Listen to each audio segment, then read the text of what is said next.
तो good morning friends. चलिए आज हम देखेंगे 31 नवंबर है आज, माफ़ करिएगा 31 नवंबर नहीं है 30 नवंबर है आज, है ना, गलती से इसमें डेट अलग हो गया। चलिए शुरुआत करते हैं डेली, है ना, पूरा देखिएगा। पहला प्रश्न देखिए, महात्मा गांधी राष्ट्रीय ग्रामीण रोजगार गारंटी योजना के क्रियान्वयन में बलौदाबाजार भाटापारा जिले को पूरे राज्य में कौन सा स्थान मिला है? ऑप्शन है यहाँ पर, आप देख लीजिएगा। करेक्ट आंसर है ऑप्शन नंबर सी है, तृतीय। ध्यान देना है, तीसरा स्थान मिला है। देखिएगा कि महात्मा गांधी राष्ट्रीय ग्रामीण रोजगार गारंटी योजना के क्रियान्वयन में बलौदाबाजार भाटापारा जिले का पूरे राज्य में तीसरा स्थान है और जिले के 460 ग्राम पंचायतों में 37,490 हितग्राहियों को रोजगार मुहैया कराया जा रहा है। याद रखना है कि वहीं कांकेर जिला को प्रथम स्थान और सूरजपुर जिला को द्वितीय स्थान रोजगार के मानव सृजन में मिला है। ओके, ध्यान दीजिएगा। चलिए देखिएगा कि गेदवा एवं Gadadih health and wellness centre से, जिसे भारत सरकार स्वास्थ्य एवं परिवार कल्याण मंत्रालय द्वारा राष्ट्रीय गुणवत्ता प्रमाण पत्र से नवाजा गया है, यह किस जिले में स्थित है? ऑप्शन है यहाँ पर, आप देख लीजिएगा। करेक्ट आंसर है ऑप्शन नंबर बी है, धमतरी। ध्यान देना है, धमतरी। देखिएगा कि भारत सरकार स्वास्थ्य एवं परिवार कल्याण मंत्रालय नई दिल्ली द्वारा प्रदेश के 3 हेल्थ एंड वेलनेस सेंटर्स को राष्ट्रीय गुणवत्ता प्रमाण पत्र से नवाजा गया है और इसमें धमतरी जिले के 2 उप स्वास्थ्य केंद्र नगरी के गेदवा और कुरुद के गाड़ाडीह शामिल हैं। ध्यान दीजिएगा कि इसमें धमतरी जिले के उप स्वास्थ्य केंद्र गेदवा को 90% और गाड़ाडीह को 94% स्कोर मिला है। देखिएगा कि इससे पहले भी सिविल अस्पताल नगरी और प्राथमिक स्वास्थ्य केंद्र के, है ना, प्राथमिक स्वास्थ्य केंद्र चटौद को राष्ट्रीय गुणवत्ता प्रमाण पत्र मिल चुका है। ध्यान दीजिएगा कि भारत सरकार द्वारा यह गुणवत्ता प्रमाण पत्र स्वास्थ्य संस्थाओं को उनके द्वारा मरीजों को गुणवत्तापूर्ण और उच्च स्तरीय सेवाएं प्रदान करने के लिए दिया जाता है। इसके तहत जिला स्तरीय मूल्यांकन के बाद यह, है ना, राज्य स्तरीय मूल्यांकन किया जाता है। ओके, ध्यान दीजिएगा। चलिए देखिए अगला प्रश्न। देखिए इम्पोर्टेंट है, किस जिले में शिवनाथ नदी के तट पर मध्य भारत का सबसे बड़ा जैन तीर्थ नसियाजी तैयार किया गया है? ऑप्शन है यहाँ पर। करेक्ट आंसर है ऑप्शन नंबर बी है, दुर्ग। ध्यान दीजिएगा, दुर्ग जिला।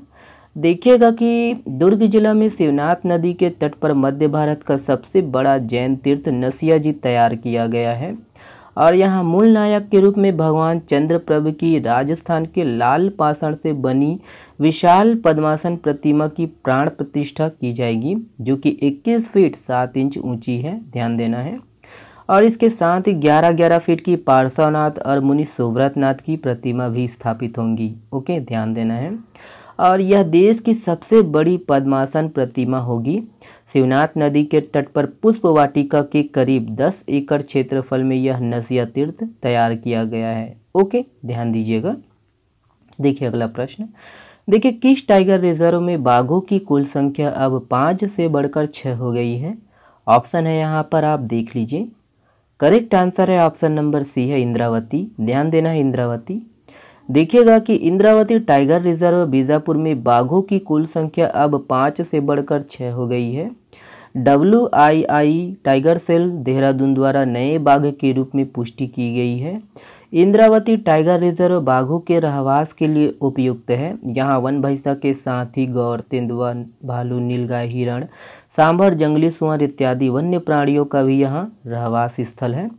ध्यान दीजिएगा कि छत्तीसगढ़ का इंद्रावती टाइगर रिजर्व 2799.086 वर्ग किलोमीटर की भौगोलिक क्षेत्रफल में फैला हुआ है। याद रखना है कि वन मंत्री कौन है छत्तीसगढ़ की? तो श्री मोहम्मद अकबर जी। ओके, चलिए ये है। देखिए, निम्नलिखित में से कौन सी मासिक पत्रिका छत्तीसगढ़ी भाषा की पहली मासिक पत्रिका है? ऑप्शन है यहाँ पर, देख लीजिए, इंपॉर्टेंट प्रश्न है। ऑप्शन नंबर ए सही है, अरई तुतारी। ध्यान दीजिएगा, अरई तुतारी। देखिएगा कि मुख्यमंत्री भूपेश बघेल जी ने छत्तीसगढ़ी राजभाषा दिवस के अवसर पर छत्तीसगढ़ी मासिक पत्रिका अरई तुतारी और छत्तीसगढ़ी गीत संग्रह चंदन अस मोर गांव के माटी का विमोचन किया। मासिक पत्रिका अरई तुतारी छत्तीसगढ़ी भाषा की पहली मासिक पत्रिका है और छत्तीसगढ़ की संस्कृति के विविध आयामों जैसे यहाँ के पर्व, लोक नृत्य, पर्यटन स्थल, सिनेमा, साहित्य आदि से जुड़े आलेखों का संग्रह छत्तीसगढ़ी भाषा में किया गया है। ध्यान देना है कि छत्तीसगढ़ी गीत संग्रह चंदन अस मोर गाँव के माटी के गीतकार चंपेश्वर गोस्वामी हैं और उन्होंने छत्तीसगढ़ी भाषा में लिखे अपने 72 गीतों को किताब की शक्ल दी है। ये सब पॉइंट हैं, पीएससी के लिए इम्पोर्टेंट है, ध्यान दीजिएगा। चलिए देखिए, छत्तीसगढ़ में पिछले 3 सालों में कुपोषण की दर में कितने प्रतिशत की कमी आई है। ऑप्शन है यहाँ पर, आप देखिएगा। करेक्ट आंसर है ऑप्शन नंबर बी है, 5.61%। ध्यान दीजिए, देखिएगा कि छत्तीसगढ़ महिला एवं बाल विकास विभाग द्वारा वजन त्योहार 2022 के आंकड़े जारी कर दिए गए हैं। इसके अनुसार प्रदेश में पिछले 1 वर्ष में कुपोषण के दर में 2.1% की कमी आई है।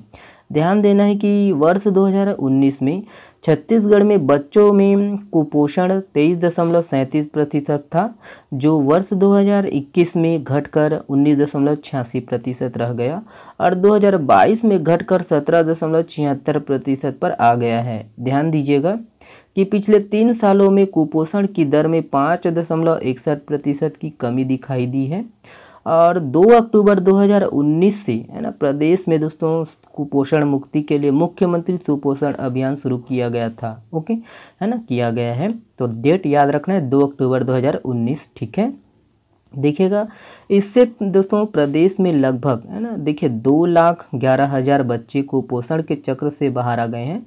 याद रखना है, 2,11,000 बच्चे कुपोषण के चक्र से बाहर आ गए हैं।